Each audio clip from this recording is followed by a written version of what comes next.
everyone, this is Chad. Thanks for coming to Record Wargaming. Today we matched between Talha and Ryan. Talha brought his Necrons and Ryan brought his Grey Knights. They're both prepping for a tournament. Also on the table, you'll notice we have a whole bunch of new terrain. I'm working on some Necromunda terrain. We're going to be adding that to the channel hopefully in the near future here, doing some more Necromunda battle reports. And we're also working on some Age of Sigmar armies. I got my Varangard and Archeon on the table again, so I'm hoping to get those done. And last but not least, in our gaming group, we're going to be adding Nids. We also did a crossover with Maelstrom Gaming. We're going to be posting that battle report next week. He brought his Nids, so you'll be seeing more of those on the channel. And now, without further ado, like, share, subscribe, hit the bell, join the Horde, and now let's get into the show, folks. Here we go. Roll for attacker defender. Go for it. How many drops do you have, basically? Oh, that's a good question. I need to do some math. I have 12. If you have more than 12, you're going first. 16. You have 16. You're going first. Alrighty. And I will take this side. So today we rolled and we got a Scorched Earth match coming up. This is a mission where you can do a couple different things. It's pretty much straight across the board. There's 6 objectives, and we have take and hold. So that means you have to control 1, you get 5, control 2, you get an additional 5, and control more than them, you get an additional 5. You do have the option to use raise as a secondary. Raise is an action that you can do. Basically, anything else except for aircraft can go over there and attempt to raise the objectives labeled B, which is apparently on your opponent's side. This is actually one of the most known to not take ever, so I don't know about you, Thala, but I am definitely not taking this. But basically, you can get 6 points, victory points, if you get one of them, and 12 if you get the other. But then again, you'd have to get through everything. If you can do that, you're already winning. So we're not going to do that. So pretty much that's it. We'll show you the map here when we'll get it going. What page is that on? 39 in the 2021 Grand Tournament book would get its mission 12 for Strike Force. Alright. Alrighty. You good? First turn roll. Yep. 3, 1. I have to go first. Cool. Alright, so. I need to check one quick rule on command protocols to see if they trigger. Because it actually does kind of matter for me. Yeah. And just so everybody's aware, I'm starting in shadows because always you'd start in the shadows. Command protocols trigger at the start of each battle round. So you do your thing. Yeah. While I look up this stuff. First turn is going to be Protocol of the Eternal Guardian, which lets me essentially either hold steady when getting charged or get the benefit of light cover. I will be going with the benefit of light cover, which really means about half my army is just going to have +1 to their armor save. Okay, so today I'm going to actually run Sword Bearers, which never done that before, and I'd only have 3 Dread Knights, and to kind of make up for the others, I brought a Storm Raven. So I'm doing the Brotherhood Librarian with all the fun stuff that makes him do a bunch of mortal wounds. Everybody else who knows about that will definitely know what that does. So over here we have the Storm Raven. He has a couple different things. He has the twin assault cannons. He has the Typhoon missile launcher. Obviously he has the Storm Strike missile launcher. And then he also has Hurricane Bolters. Then we're going to go down to here. We have a unit of 5 interceptors with all falchions. Then we have a unit of 6 strike squad guys. One of them has a side cannon. 2 have warding stabs. The other 3 have swords, including the Justicar, which is here with the guy with the head in a pike. I have 1 Nemesis Dread Knight here with no weapons. And yes, I know, I just don't have him modeled that way originally. So he doesn't have a great sword, but he does have the Incinerator and a side cannon, or whatever the better side cannon is. Next to him is the Grandmaster and Nemesis Dread Knight. He is the jank one, so you get shot at, you get to go wherever, pretty much. So that's what he is. He also has the Sigil of Excellence and Servant of the Throne and all the fun stuff, which is everything you put on him, for those who didn't know. Over here, we have another unit of 6 because I needed the points. So these are pretty much all Hellbirds, except all of them are Hellbirds except for one has the warding staff, so I can still do that 1 specific stratagem. Then we have an apothecary here. We have another Nemesis Dread Knight. He has obviously a sword, incinerator, and a side cannon. On top here, we have a unit of 5 interceptors with falchions. On the bottom, under here, a Terminator squad. They all have swords and halberds. So there's 1, 2, 3 swords and 2 halberds in there. In the warp, I have the librarian with all the fun stuff that he does, that everybody knows about. And I have a dreadnought, which is riding on the Storm Raven. He has the assault cannon, flamer, and all that fun stuff. How many points is it? 1999. What did you pick for stratagem? What do you mean by what did I pick for strategy? You mean Brotherhood? Brotherhood. Brotherhood is sword bearers, and there's a lot of things that I picked for that other stuff. Yeah, we'll put those down in the description below. Yeah, you'll see the list. Hi, I'm Talha. I am running a tournament list of Necrons that I will be hopefully fielding at a future RTT. I'm going to be trying out the Caesarican Dynasty to see how they do against a meta that is probably going to have more Grey Knights in the future. Psychers. They're coming back with a vengeance. Yeah. So starting on with the Necrons, we're running a single battalion of the Caesarican Dynasty. We are at 1995 points, so 4 points fewer than the Grey Knights. We're going to start off here. We have a squad of 10 Necron Warriors with the Gauss Reapers, 1 squad of 3 Canoptic Scarabs, and a second squad of 10 Warriors with Gauss Reapers. Moving right into this little alcove here, we have a single 6-man squad of Scorpic Destroyers, along with the Canoptic Plasmacyte and the Scorpic Lord. And I've spent 1 command point to give the Scorpic Lord a Warlord trait for Enduring Will, which means he's at -1 damage. Over here then, we have a squad of 10 Warriors with Gauss Flayers this time, as well as a Chronomancer who I gave the Relic Veil of Darkness for 1 command point. Right underneath the objective, we have a second 3-man squad of Scarabs, and all the way in the back, we have 1 Locust Heavy Destroyer.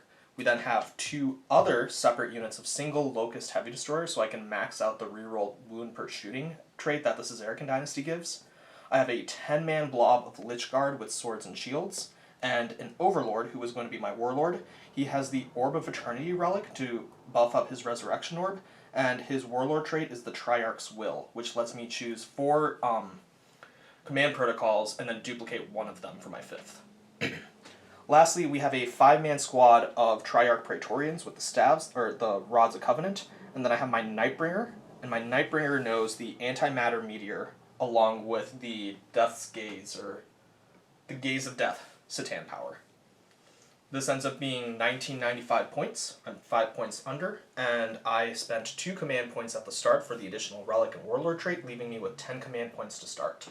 And then, for the purposes of command protocols, turn 1 I will be going with Protocol the Eternal Guardian, so every unit within range of a character is going to get their +1 to armor save because they benefit from light cover. So, I should probably explain the Caesarican Dynasty to you because nobody really runs it for fairly obvious reasons. Basically, everything in my army, with the exception of the Nightbringer, has a 5-up Feel No Pain to mortals. So do I now. Yay! I barely have any mortals outside the Nightbringer, so I think I'm definitely going to get the better benefit of that compared to you. And additionally, each time I shoot or fight, I can reroll 1 wound roll, which is why my destroyers are in separate units, so that their single shots guarantee a reroll for each one. Additionally, there's a command protocol I get to double up on. I think it's Undying Legion, so I get to reroll 1 reanimation protocol die, and I also regain an additional wound at the start of the turn for Living Metal. I can do both of those instead of just choosing 1 at the start of that command protocol round. And then I have a stratagem that's Caesarican only, that for 1 command point, I can try to deny the Witch, and on a 4-up, rolling a single dice, it passes. So I have some more reliable anti-psyker than I normally would. Where's the ones that make it so your guys can come back easier? I am not running any Technomancers because... So basically when you roll to like see if they die or whatever, after they died, it's like a 1 or a 6 that you need? I need a 5-up. to come back. This was the normal 5-up now? Yeah. Great. I should have picked the one that counts how many wounds you have. Oh yeah, definitely. Yeah. And then the Overlord has the Resurrection Orb, the Orb of Eternity relic. So he can just like force a full reroll of everyone that's dwindled for a unit once per game. Oh, jeez. Within a certain distance? I think it's like 6 inches. I have to choose the unit. And I think it has to be core. So I could just shoot all those guys. Go for it. And then you wouldn't be able to do anything yet. Yeah. That's what you're saying. Gotcha. Realistically, I'm getting Resurrection on probably one of these 3 units here. Those guys are kind of on their own. They're gonna like hold down the fort and figure out what they're gonna do. Okay. Alright, Grey Knights, turn 1.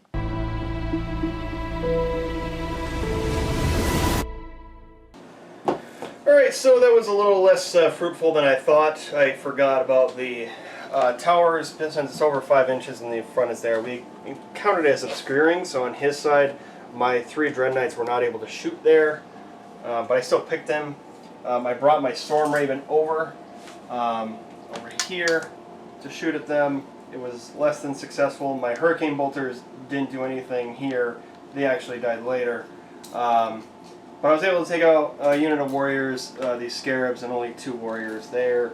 I did get 4 Purify the Ritual off, which means I have 6 secondary points for my first one. I did have 3 corners, so that is 2 points for engage on all fronts. I had 2 banners back here, so that's good for that. He's going to have to do a lot of work his turn to be able to get me off these points. So, fingers crossed we survive. So. Necrons, turn 1.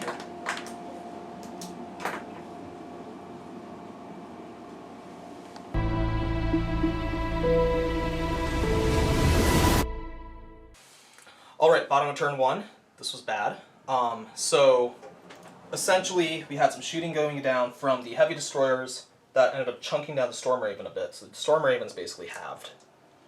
Then we had some shooting and took out a few of the interceptors here and a few over here. And then we tried charging. So the plasma site overcharged the Scorpic destroyers. I rolled a 1, so I lose a destroyer before I get to charge.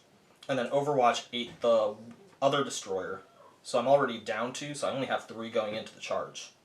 Thankfully, they killed the normal Dread Knight, and then I decided to consolidate into the second one just to try to keep them tied up, hoping that my 5-up invuln and the -1 to wound can kind of keep one of them alive, and he just barely wiped them clean. So with that, I've lost all my Scorpic destroyers, but I have taken out one of the Dread Knights, so at least I kind of have that going for me. And then we have the last Scorpic Lord just kind of sitting out in the open, saying hi to everyone and seeing how people's days were going. So with that, I picked up 2 for Abhor the Witch. I did not pick up anything for Stranglehold, no surprise, and I did not pick up anything for Ancient Machineries, as I'm going to try to get that next turn. So yeah, bottom of round 1.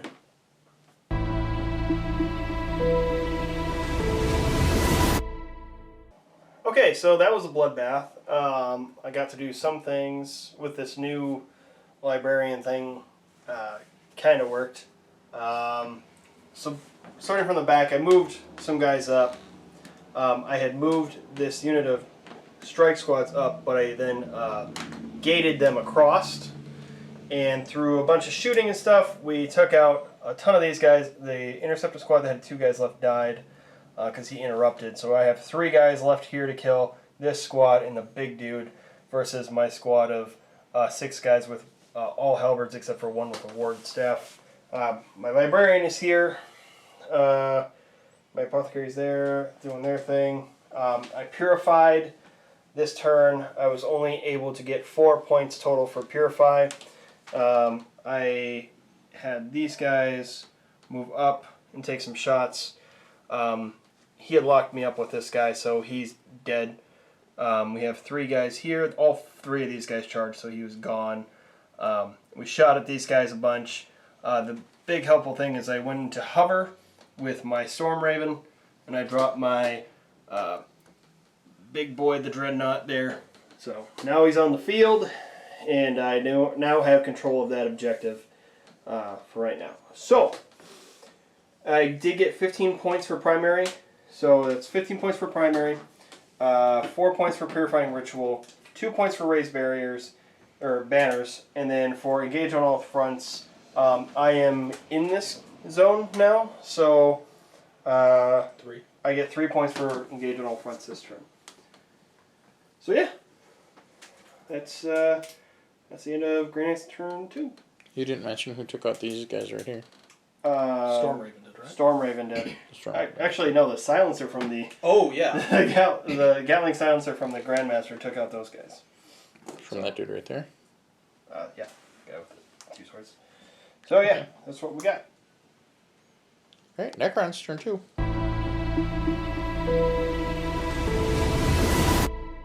Bottom of round 2, we ended up pushing out this front here, and I managed to get back 2 Lich Guard. Somehow, that Orb of Resurrection, even with the +1 to reanimation, did not swing well for me. And so through 14 dice on 4-ups, I get 2 Lich Guard back, and they immediately died afterwards. But we ended up evening out a bit here, and through a lot of swinging, the Praetorians took out the Librarian, the Nightbringer took out 2 Terminators, and the Lich Guard took out 3 of the Strike Squad. And then here, we have this Stormraven down to 3 wounds, and this Dreadnought took 1 damage from some Necrons, just the warriors just shooting at him. At the end of the turn, or at the end of the movement phase, these Scarabs here are also going to be doing the Awaken Ancient Machinery secondary action, so that at the start of my next turn, if they still live, I pick up 3 command points. Or 3 victory points. That's really it. And that is the bottom of round 2. I ended up picking up 5 points this round for Abhor the Witch by killing the Librarian as well as one of the Interceptor squads. Let's go round 3.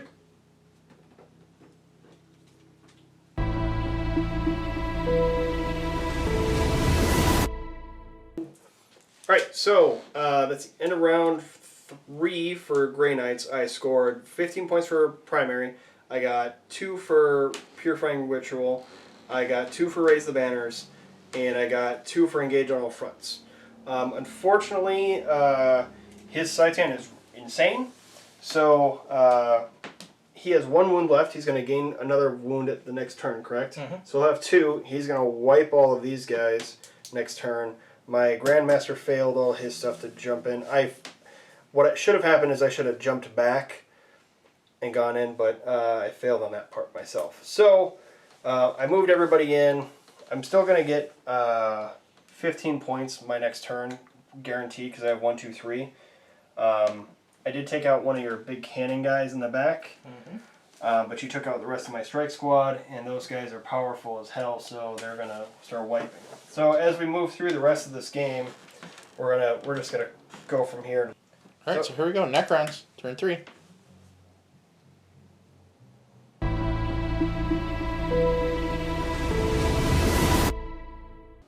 Alright, we're speed playing. We're at the bottom of round 3. Since I cleared out this blob here, I moved the Lich Guard up to try to consolidate on this point. They failed their 7-inch charge into the Terminators, but the Nightbringer ended up wiping the squad as well as the Apothecary, giving me some more points for Abhor the Witch. Over here, these 2 Locust Heavy Destroyers chunked this Dreadnought down to about 2 wounds remaining, so I'm hoping to take care of him next round. And the Chronomancer is just looking like the Chronomancer, not really sure what he's going to be doing. Where's he at? Right here. Ah, okay. Did you get Stranglehold? Or no? No, you I don't get did Stranglehold. You got points 3 for mechanics this turn. Yep. And you got 1, 5 2, 5 for another Abhor the Witch. Yeah. Go. Alright. Top of round 4.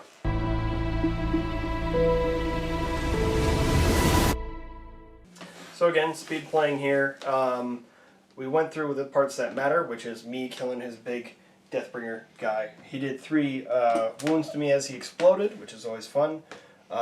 Which basically will make his next turn, he's only going to score 10, and I'm going to outdo him in points. Yeah. So we're going to call it and go from there. And the reason why we were speed playing it is we were trying to time it because both these guys are preparing for a tournament. So we got through the 2.5 hours that you would normally have in a tournament. And so that's why we're calling it basically where we're at. What? I figured it out. 3 handshakes, 1 for 3 each turn? handshakes at one time. Oh my gosh. Oh, snap.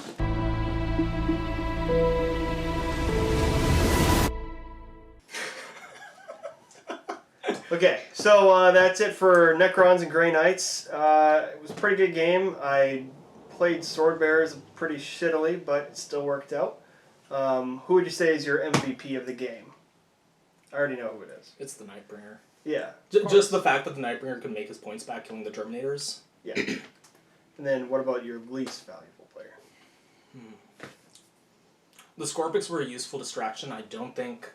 I've had better success running them as Novak, because then I can just, like super spike up their damage output by giving them an additional attack.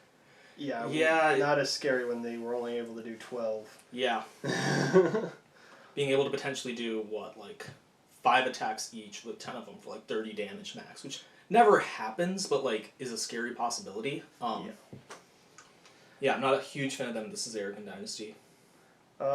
Mine would be the Grandmaster, as always. His use of gate to get everybody around was very helpful, especially on my 10-inch charge over there that I got against your, what are they called, the guys with the shields? Lishguard? Yeah, those guys.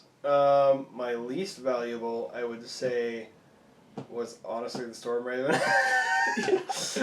I mean, I got to look up some rules, but we were playing as if, when you have a tank, they have the bolter discipline of some kind where they get their rapid fire, they get their full rapid fire, and we were playing as though he did not. So I think that would have changed a little bit of what I would have done. I would have maybe shot everything and got over it and then dropped the Dreadnought. If I was going to do that. But, so yeah, that's my least valuable, my most valuable, so. Yeah. It's a good game. I needed to be a little bit more effective with the Locust Heavy Destroyers, and I like them, but I don't think they're good enough. I think the points that I spent on them could have been spent on something a little bit more useful, and I could have just conceded, because when you're up against an invuln, even though I'm re-rolling 1s and I'm hitting on 3s, and I'm re-rolling the wound roll if it fails regardless because it's Caesarian, I'm then up against a 4-up invuln that you can re-roll, and at that point I'm well, I'll hit something else, try to get lucky. And I don't think they really got their points back. I really should have spread out my Dreadnoughts a little bit more. They were all chunked up here. But then again, you killed one, and then I was able to move in. So yeah. I guess it actually worked out. So. I was hoping to keep you stuck there for one more movement phase. Because the plan was as soon as you moved everyone over here, I hope that the Scorpics with the -1 to wound could just sort of just sit there and keep you busy for at least one more turn. And then I'd have to... everything. Yeah, as I just sort of sweep around. Yeah. But... the extra, the fact that you wiped them immediately meant it was a little bit harder to keep holding up to that plan. Yeah. All right. Well, thanks for watching. Hope you enjoyed it. Click the like and subscribe to join the horde, as always. Yeah. Anything else? Well, see you next time.